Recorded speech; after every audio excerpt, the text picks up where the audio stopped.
हम तो परंपरागत मुल्ला और मौलवी बनाने की बजाय हम वैज्ञानिक बनाना चाहते हैं।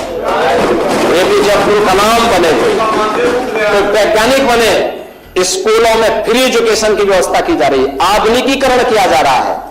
ये डबल इंजन की सरकार पैसा उपलब्ध करवा रही है, लेकिन कठमुल्लापन की संस्कृति नहीं चलेगी।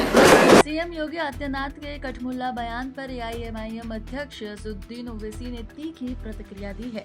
ओवैसी ने आरोप लगाया है कि भाजपा चुनावी फायदे के लिए सांप्रदायिक ध्रुवीकरण कर रही है और मुख्यमंत्री को संविधान की शपथ का सम्मान रखना चाहिए। इस बयान को लेकर राजनीतिक हलकों में बहस तेज हो गई है। से थोड़े दिन पहले उत्तर प्रदेश के चीफ मिनिस्टर ने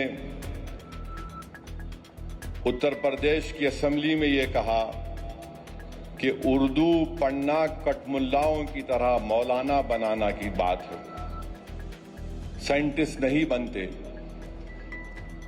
अब जाहिर है उत्तर प्रदेश के मुख्यमंत्री को तो उर्दू नहीं आती, मगर वो साइंटिस्ट क्यों नहीं बने, उसका जवाब वही दे सकते हैं। उत्तर प्रदेश के मुख्यमंत्री ने कहा कि उर्दू पढ़ने से कठमुल्ले बनते हैं। अब उत्तर प्रदेश के मुख्यमंत्री के जो बुजुर्ग थे या जिस आइडियोलॉजी से वो आती हैं, उनके किसी भी शख्स ने इस मुल्क की आजादी में हिस्सा नहीं लिया। ये गोरखपुर से आती हैं और उसी गोरखपुर से रघुपति साहेब फराख भी आते हैं। फराख गोरखपुरी उर्दू का एक बहुत बड़ा शायर था, मुसलमान नहीं था। अगर शायद असेंबली में कोई उठ के बोल देता मुख्यमंत्री को, तो मुख्यमंत्री बोलते नहीं नहीं उन्हें भी कठमुल्ला है। तो ये इनके ये इंटेलेक्चुअल कैपेसिटी है इनकी। फराख गोरखपुरी गोरखपुर के शायर थे, उर्दू के बहुत बड़े शायर थे।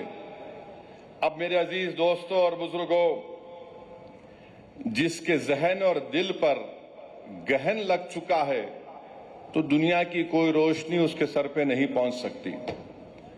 फराख गोरखपुरी का शेर क्या है सुनिए, ये बीजेपी आरएसएस वालों को बता रहा हूं, जो उर्दू बोलने वालों को कठमुल्ला कहते हैं।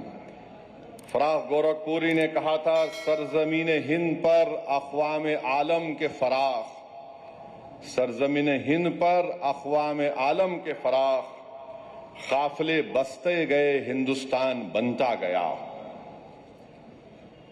सरजमीन हिंद पर अक़वाम आलम यानी नेशंस आए इस देश में, बसते गए हिंदुस्तान बना। अब ये जो आर्ग्यूमेंट इनका आरएसएस का है कि नहीं ये बाहर से आए, तुम भी बाहर से आए। जितने आर्यंस है बाहर से आए, अगर ओरिजिनल है तो द्रविडियन और ट्राइबल लोग हैं। फराख गोरखपुरी ने सच्चाई को बयान कर दिया। अब इनको नफरत इतनी उर्दू से है कि इनको शायद ये भी नहीं मालूम होगा कि हसरत मोहानी ने कलकत्ता में अंग्रेज लीडर कौन था, मॉन्टेग्यू के खिलाफ हसरत मोहानी ने नारा लगाया था। क्या नारा लगाया था? इनकलाब जिंदाबाद, इनकलाब जिंदाबाद। अब शायद इनको यह भी नहीं मालूम होगा कि सुभाष चंद्र बोस, नरेंद्र मोदी उनका स्टैचू लगाए दिल्ली में। अब नरेंद्र मोदी इनको छोड़ दिए, तुम जरा ये बोलते रहो। सुभाष चंद्र बोस जो आजाद हिंद फौज बनाए थे, उसका नारा क्या था? इत्तेहाद, एतेमाद और कुर्बानी। इत्तेहाद, एतेमाद और कुर्बानी नारा था सुभाष चंद्र बोस का, नेताजी सुभाष चंद्र बोस का।